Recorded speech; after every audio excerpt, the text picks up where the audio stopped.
The scryer goblin looks up at you expectantly, waiting for a reply. Thinking alone in your head, you realize you really have no care to learn the future from this scryer goblin, at least not compared to other matters at hand. You don't wish to barter any of your precious few commodities away either. Without another word, you leave the throng of men and leave them to pester the scryer goblin on their own. What you would much rather do is find supplies, or at least some food for the journey ahead. As you look around at the starving scoundrels and barren tents that fill your vision, you realize that a shantytown might not be the treasure trove of resources you would have hoped for. Despite your circumstances, you set to looking around the shantytown, hoping that you might find something worth your time. After a good while of snooping around the edges of carts and tents, and looking through discarded or unsupervised containers, you turn up half a hardtack biscuit, a short rope, and 3 small copper coins. You put your newfound treasures into your satchel and make your way back to the druid's tent, hoping that Melanie might be feeling better. As you reach the tent, you see its flaps still closed and no Melanie in sight.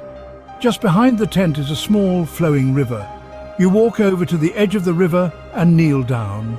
From your satchel, you pull your empty water skin and fill it with the clean-looking water and place it back in your satchel.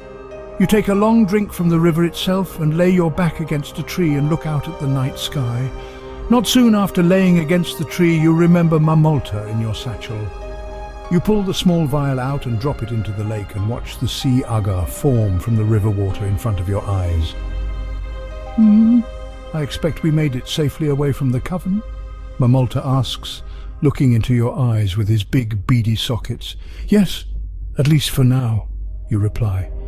And what about Melanie? Where is the young witch? She was hurt quite badly last I saw her, Mamolta says, looking around the bank of the river. A druid is looking after her in that tent over there, you say, pointing over to the druid's white tent. I would advise against splitting up. Leaving Melanie alone, especially in the state she is in, could be dangerous, Mamolta says in a disapproving tone. I didn't have much of a choice at the time. I tried, but there wasn't much I could do. Well, you were the one there. While in that vial, I haven't a clue what is going on around me. All I hear is muffled noises. And could you walk a bit smoother? Being tossed about in that satchel of yours is nauseating, Mamolta says, holding his head. How a sea agar gets nauseous is beyond your best guess, but Mamolta seems sincere. You smirk a little. I'll try my best. You look down at your satchel and remember the jewellery you now possess. The ring you found in the cellar and Mistress Lorraine's necklace. Without touching them, you place both pieces of jewellery in the grass in front of Mamolta. What do you make of these, Mamolta, you ask, looking for some guidance on how best to handle the cursed jewellery you have. I would suggest you put these away. Look at your surroundings.